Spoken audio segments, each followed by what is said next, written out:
आउज़ुबिल्लाहिमिनश्शैतानिर्रजीम बिस्मिल्लाहिर्रहमानिर्रहीम। अल्लाह के नाम से शुरू करता हूँ जो बड़ा मेहरबान और नहायत रहम करने वाला है।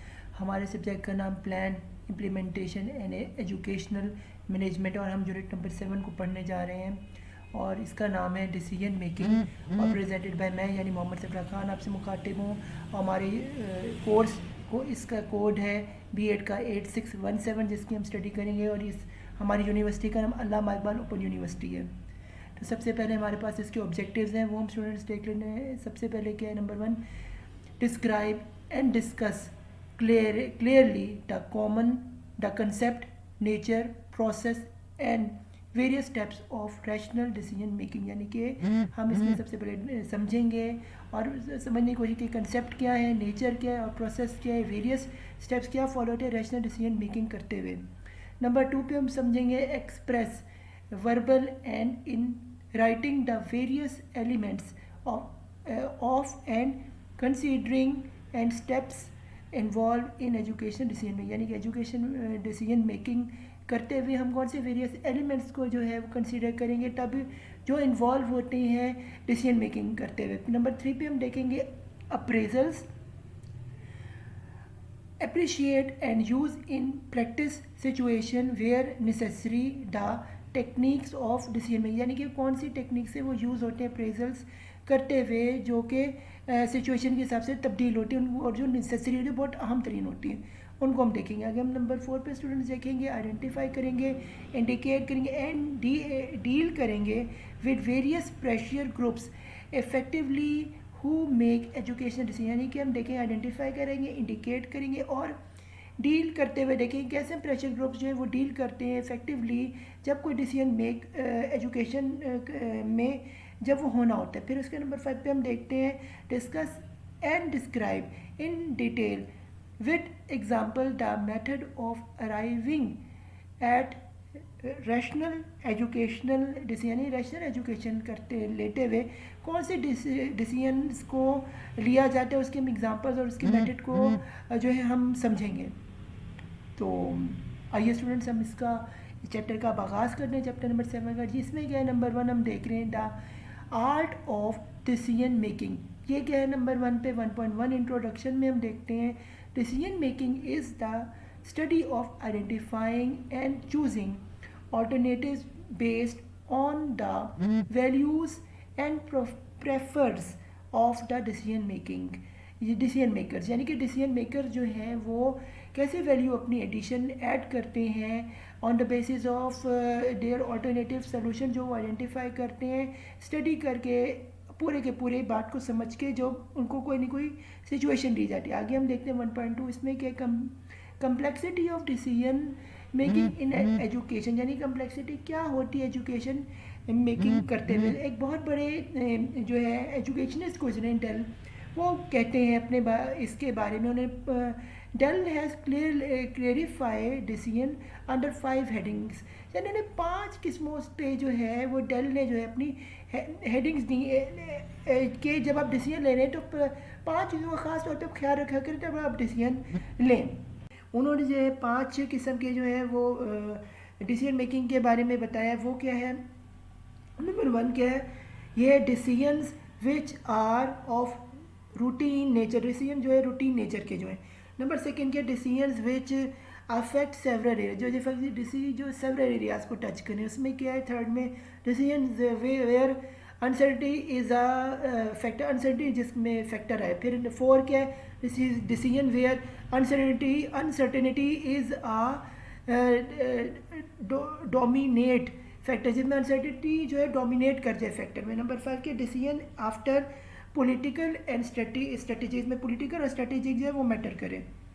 आगे स्टूडेंट्स हमारे पास 1.3 में आते हैं द नेचर ऑफ डिसीजंस। ये क्या है, there is general scholarly that a decision concludes and transmits a process। आगे के however the end point of one process can be viewed at the starting point of other।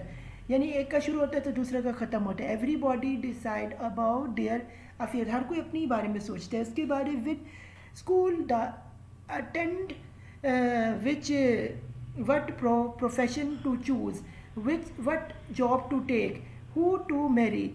There are the decisions which everyone make in the decision in life, in is life, यानी कि हम life में क्या सोचते हैं कि हमने कौन सा प्रोफेशन चुनना है, अटेंड कौन सा स्कूल में अटेंड करना है, किधर प्रोफेशन में जाना है, कौन सी लड़की से शादी करनी है, लड़के से करनी है, डिसीजन क्या लेना है और क्या ज़िंदगी करना है, ये सारा का सारा हमारी ज़िंदगी में जो है ये सबको जो है डिसीजन के ऊपर ही एक जो है इसमें नेचुरल एक चीज़ होती है। आगे के 1.4 है cultural context of decision making. इसमें क्या है, as a matter of fact decisions do not occur as discrete and isolate activities. Decision ऐसे नहीं अकेले लिए जाते हैं या आइसोलेटली लिए जाते हैं, इसमें और भी लोगों की मुशाबियत होती है। As Fisher and Thomas put it, इसमें जैसे फिशर और थॉमस ने कहा ये क्या, they are the part of the web and woof of life and we left one on out here and there in artificial manner for the purpose of the analysis। फिर क्या है, the lifting out and such a monetary isolation is necessary for we cannot look at all factors at the same time in throughout and systematic fashion, यानी हम through out systematic fashion में इन्हें नहीं देख सकते, ये हमें हर वक्त डिसीजन लेने पड़ते हैं। आगे क्या है 1.5 में कि लेवल्स ऑफ डिसीजन मेकिंग, ये इसमें क्या है, even क्रूसरी glance at the organization of our school system will reveal its hierarchy structure। Number 1 क्या, decision made bye teacher, decision लेता है टीचर एक मेड करते हैं। नंबर 2 पे क्या, decision made bye head masters, decision जो है वो हेड मास्टर्स भी ले सकते हैं। फिर क्या है, decision made by the department of higher administration, higher administration भी डिपार्टमेंट की जो है वो डिसीजन ले सकते हैं। फिर क्या है, नंबर 4 पे इंडिविजुअल एंड ग्रुप डिसीजंस भी, इंडिविजुअल होते हैं और ग्रुप डिसीजंस भी होते हैं। फिर नंबर आगे क्या है, politicians and educational decision, politicians और एजुकेशन भी डिसीजन लेते हैं। फिर क्या है 1.6 changing pattern of decision making, इसमें चेंजिंग पैटर्न डिसीजन मेकिंग, इसमें क्या, dear 3 of the most important reasons for his change away from autocratic decisions have been, वो क्या, number 1 the significant rise in the general level of education of the population throughout the world, जैसे कि through out the world में जो population का change आ रहा है इसके बारे में एक जनरल डिसीजन लिया जा सकता है इसके राइज होने पे। फिर है नंबर 2 पे the tremendous impact of the industrial development and subsequent rise in technology, यानी कि एकदम से इंडस्ट्री का बढ़ना और टेक्नोलॉजी का आगे राइज होना, ये जो इसके ऊपर भी जो है इम्पैक्ट होता है डिसीजंस का। फिर क्या है मेकिंग का। नंबर 3 पे क्या है, diffusion ideas which include healthy respect for the intelligence and educability of common man, यानी कि आइडियाज़ और कॉमन मैन की जो है उसकी हेल्थ और रिस्पेक्ट के हिसाब से भी जो है इंटेलिजेंस के हिसाब से जो है वो डिसीजन लिए जाते हैं। आगे क्या है नंबर 2 पे elements of decision making, elements क्या डिसीजन मेकिंग के, वो है to avoid to achieve the goal systematically and effectively, it is desirable to develop a clear understanding of the elements affecting the decision, जो कि elements affect करें decision making को। in a very general sense decision making covers almost every phase of human activity, her decision making क्या है, हर phase of human activities को cover करते हैं। Number 1 क्या 2.1 पे goals में, goals determine is an important process and requires a careful constraint।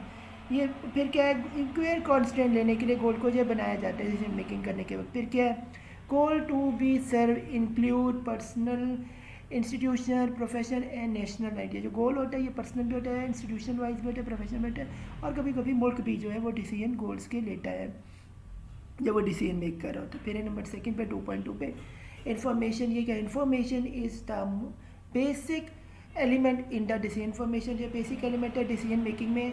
The quality and the quantity of the information both plays an important role, quality और quantity जो important role play करती है decision making में। फिर क्या है,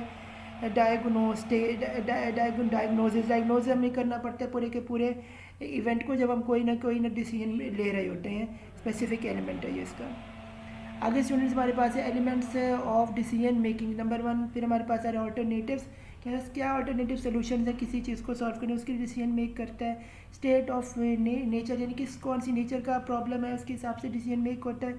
उसके लिए फिर मेथडोलॉजी बनाई जाती है, उसके साथ डिसीजन मेक और मेरे पास वैल्यू आती है, वैल्यूज़ आती हैं जिनके तहत हम जब डिसीजन मेक करते हैं। फिर हमारे पास डिसीजन आता है जिसमें मेकर्स है पर्सनल फिलॉसफी अपनी जो है बनाते हैं जिसके हिसाब से वो डिसीजन मेक होता है। आगे स्टेप नंबर 3 को स्टूडेंट्स देते हैं, ये है स्टेप्स इन डिसीजन मेकिंग। ये क्या है, through the subject matter of decision making constantly change the goal, the value, methods and diagnostic techniques alter very little. Prefer do shift of course, but the other factors must slowly in enough. इसमें क्या होता है, इसमें change के goals, values और methods को देखा जाता है और डायग्नोस्टिकली उन्हें एसेस किया जाता है और प्रोफेशनलिज्म के ज़रिए उसको जो है हल किया जाता है।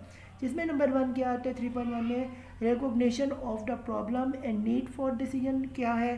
फिर डायग्नोज एंड प्रॉब्लम डेफिनेशन वो हम देखते हैं। फिर क्लेरिफाई ऑब्जेक्टिव को करते हैं। फिर हम collect and analyse of information input को हम देखते हैं। फिर हम डेवलपमेंट ऑफ ऑल्टरनेटिव्स को देखते हैं। फिर हम एवेल्युएशन ऑफ ऑल्टरनेटिव्स को देखते हैं। फिर हम मेक द डिसीजन और चूजिंग द बेस्ट ऑल्टरनेटिव को हम देखते हैं। फिर हम देखते हैं implementation, the choose course of action and monitor को हम देखते हैं। फिर स्टूडेंट्स हमारे पास आता है नंबर 4, ये टेक्निक्स ऑफ डिसीजन मेकिंग। ये क्या है, in view of the magnitudinal development in the behaviour and physical science it is not easy to approach any solution of the problem. कोई इतना आसान नहीं है सोल्यूशन में प्रॉब्लम में का निकालना। तो उसमें क्या है, जजमेंट टेक्निक हमें चाहिए होती है। फिर हमें प्रिंसिपल ऑफ मैनेजमेंट चाहिए होती है। फिर हमें बिहेवियर टेक्निक चाहिए होती है। फिर हमें हेरोरिस्टिक अप्रोच चाहिए। फिर हमें इकोनॉमिक एंड फाइनेंशियल टेक्निक चाहिए। फिर हमें मॉडल अप्रोच टू डिसीजन चाहिए जिसमें making in education plan and administration form करते हैं। फिर हमारे पास स्टूडेंट्स आता है नंबर 5 पे, rationality in decision making. Rationality क्या आती है डिसीजन मेकिंग, उसमें हम 5.1 में देखने हुआ है प्रेशर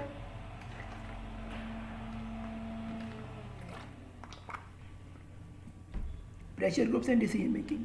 इसमें क्या है, an pressure group and group of human beings identify bye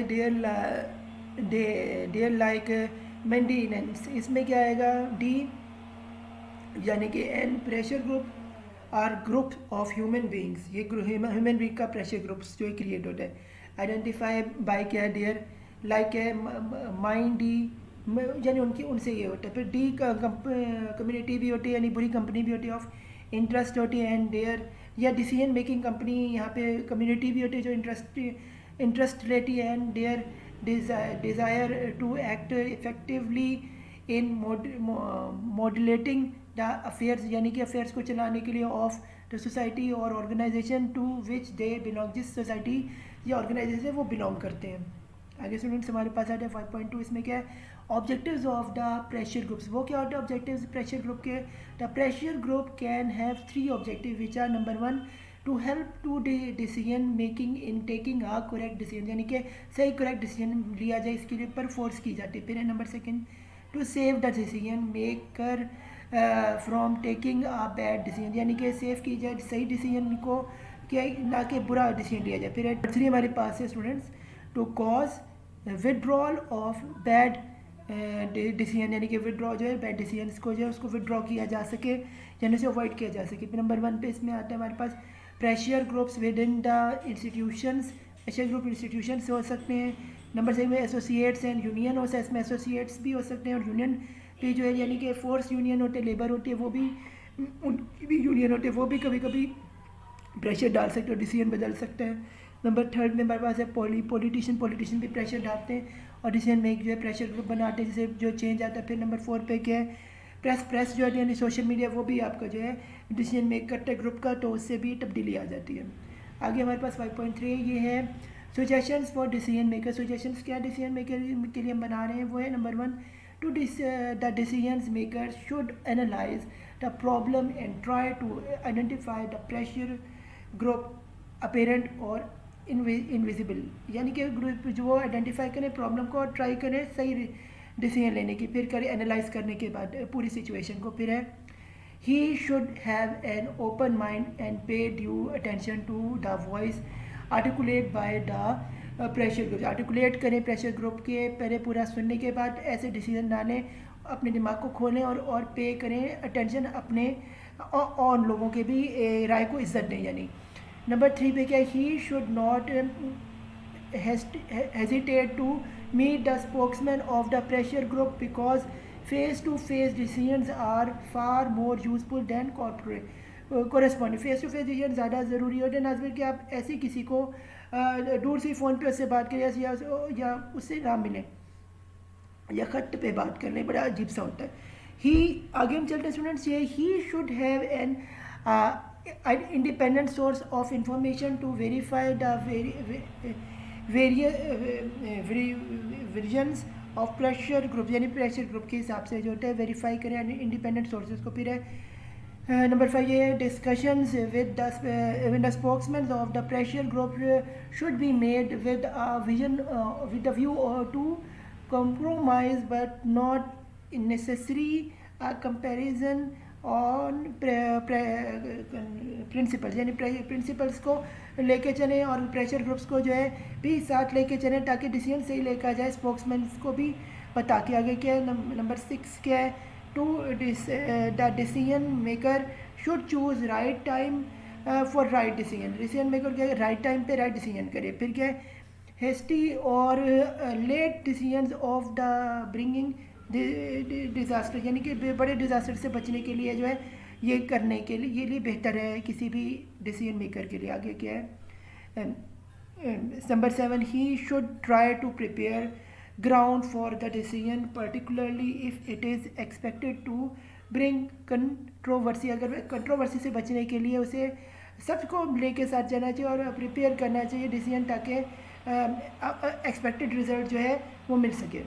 तो फ़ी अमानिल्लाह यहाँ पे हमारा चैप्टर नंबर 7 जो इख्तिताम पजीर को होता है 8617 का। तो अल्लाह हाफ़िज़ मेरी तरफ से और good luck to your final exam. और मेरे चैनल मोहम्मद सफला खान को लाइक करें, सब्सक्राइब और बेल आइकन का बेल दबाने का बटन बिल्कुल ना भूलें ताकि आप मेरे लेटेस्ट अपडेट ले सकें। अल्लाह हाफ़िज़।